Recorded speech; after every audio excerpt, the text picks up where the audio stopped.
ओम शांति। आज हम 18 जुलाई के अव्यक्त इशारे पर विचार सागर मंथन करेंगे। ज्वाला स्वरूप स्थिति में स्थित रह, ज्वाला स्वरूप स्थिति में रह शक्तिशाली याद का अनुभव करो।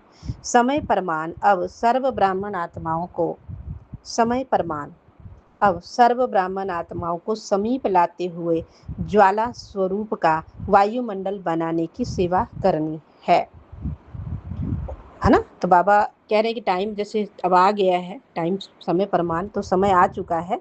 तो समय प्रमाण जो भी ब्राह्मण आत्माएं हैं, है ना, तो सभी ब्राह्मण आत्माओं को समीप लाओ, माना बैठे, वो मिले एक दूसरे से, तो समीप लाएं और फिर ज्वाला स्वरूप का वायुमंडल बनाने की सेवा करो। शक्तिशाली वायुमंडल बन जाए। बाबा ये चाहते हैं कि ज्वाला स्वरूप वायुमंडल का निर्माण करो, सेवा बनाने की सेवा करो। अब कैसे हम ज्वाला स्वरूप का वायुमंडल बनाएं? तो अभी तक आपने क्या देखा? अभी तक जो बाबा ने हमें इशारे दिए हैं उसमें हम ये, जब आप ज्वाला स्वरूप स्थिति में टिक जाओगे तो ये होगा, ये होगा, ये होगा, बाबा ने ये बताया। अब बाबा ये बता रहे हैं कि जब आप सब इकट्ठे होकर के ये स्वरूप बन जाओगे तो पूरा वायुमंडल ये ज्वाला स्वरूप वाला दहकता हुआ एकदम स्थान, शक्तिशाली जैसे स्थान बन जाएगा।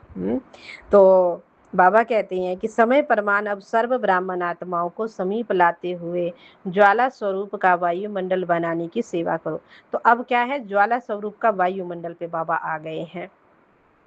आप अभी तक बाबा बता रहे थे आपकी ज्वाला स्वरूप स्थिति हो जाए, आपकी ज्वाला स्वरूप याद हो जाए, आपकी ज्वाला स्वरूप जो है स्थिति हो जाए, शक्तिशाली आपकी याद हो जाए। तो समय प्रमाण अब ब्राह्मण आत्माओं को समीप लाते हुए ज्वाला स्वरूप का वायुमंडल बनाने की सेवा करो। अब उसके लिए चाहे आप भट्टियां करो या आपस में संगठित होकर रो रिहान करो, चाहे आप क्या करो, सब पहले इकट्ठे हो फिर मिलकर के भट्टी करो, या आपस में संगठित होकर के एक दूसरे से रू रिहान करो, बातचीत करो, लेकिन ज्वाला स्वरूप का अनुभव करो और कराओ। आपको भी फील हो, मैं ज्वाला स्वरूप आत्मा, मैं शक्तिशाली आत्मा, मैं परम धाम की आत्मा, दहकती हुई ज्वाला हूँ मैं, मेरे मस्तक में एक ज्वाला जल रही है, माना मैं आत्मा ज्योति स्वरूप हूँ। तो आप इस स्वरूप का खुद तो अनुभव करो कि मैं आत्मा मस्तक में हूँ, और कराओ भी, माना आपसे दूसरे लोग फील करेंगे इसके मस्तक में ना ज्योति सी जल रही है, ये फीलिंग लोगों को आने लग जाए। इस सेवा में लग जाओ तो छोटी छोटी बातें सहज परिवर्तन हो जाएंगी।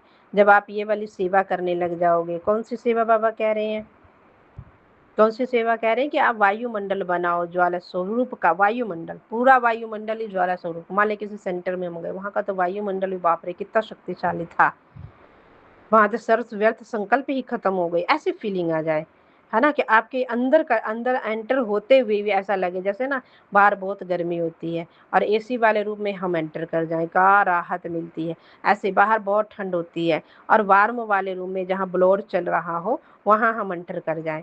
तो ऐसे ही बाहर तो माया का बहुत वो है, परछाया पड़ा हुआ है, माया की बातें हैं, माया की परिस्थितियां हैं, लेकिन जैसे ही सेंटर में बाबा के बच्चों को एंटर करे, जैसे ही सेंटर में कोई अज्ञानी आत्मा भी एंटर करे, उसको लगे वाह, मेरे मन को, मेरे तन को इतना आराम मिल गया है।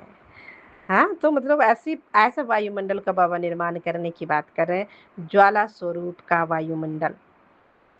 और चाहे उसके लिए आप भट्टी करो, तब कब बनेगा, जब भट्टी आप करोगे।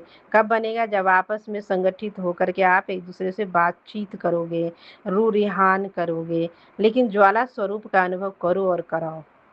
इस सेवा में लग जाओ तो छोटी छोटी बातें सहज परिवर्तन हो जाएंगी। जो भी छोटी छोटी बातें आ रही ऐसे आएंगी चली जाएंगी, आपको पता भी नहीं चलेगा। जैसे मैंने आपको बताया ना कि जो आग जब तैयार हो जाता है कोयले वाला, तपत आ जाती है, उसमें आप इतना सी कोई चीज डाल दो, छोटा सा भी कोई चीज डाल दो, वो तो कहाँ गया पता ही नहीं चलेगा, है ना। तो जब आप ज्वाला स्वरूप का अनुभव करनोगे, कराने लग जाओगे, तो इस सेवा में जब आप लग जाओगे तो छोटी छोटी बातें सहज परिवर्तन हो जाएंगी।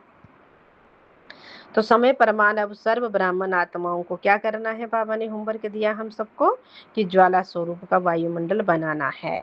और उसके लिए विधि बाबा ने बताई है, भट्टी करो या आपस में बातचीत करो। बातचीत करने से शेयरिंग होती है, आप क्या कर रहे हो, ऐसे करना चाहिए, ऐसे होना चाहिए, ये करेंगे, वो करेंगे। ज्वाला स्वरूप का अनुभव करो फिर, और इस स्वरूप का आप करो भी अनुभव और दूसरों को कराओ भी।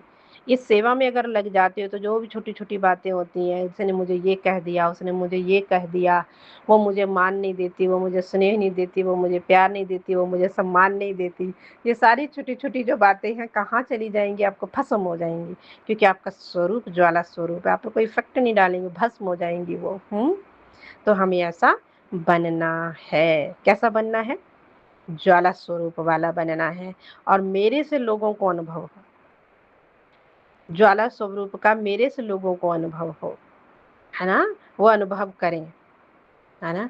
ज्वाला स्वरूप का वो अनुभव करें, यानी कि अनुभव करवाओ, और खुद अनुभव आप करो कि मैं ज्वाला स्वरूप आत्मा हूँ, मैं शक्तिशाली आत्मा हूँ, मैं मास्टर सर्वशक्तिमान हूँ, मैं आत्मा परम धाम में बाबा के पास पहुँच गई हूँ।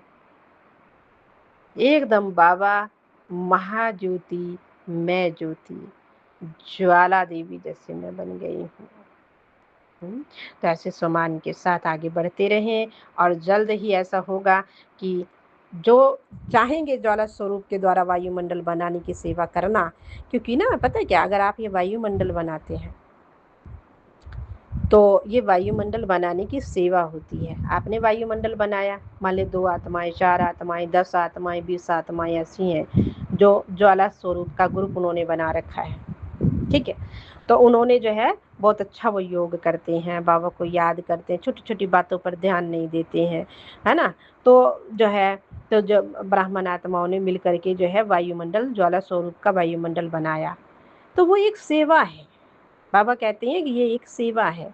ऐसी सेवा इसलिए क्योंकि जो भी वहाँ पर आएगा, उसको लगेगा कि ये चेंज उसको फ़ील होगा, वो खींचेगा, उसको उसको अट्रैक्शन होगी, खींच होगी उस स्थान के प्रति, उस वायुमंडल के प्रति, परमात्मा के प्रति, ऐसे आकर्षण होगा। तो कितनी बड़ी ये सेवा है। वायुमंडल की सेवा कितनी बड़ी सेवा है। ये अनुभवी मूर्त बनाएगा उस आत्मा को। मैं वहाँ गया ना, मत पूछो मुझे क्या फ़ील हुआ। तो वायुमंडल से वो फ़ील होता है ना? तो वो फ़ीलिंग वायुमंडल, और वायुमंडल कैसे बनाना है? ज्वाला स्वरूप से।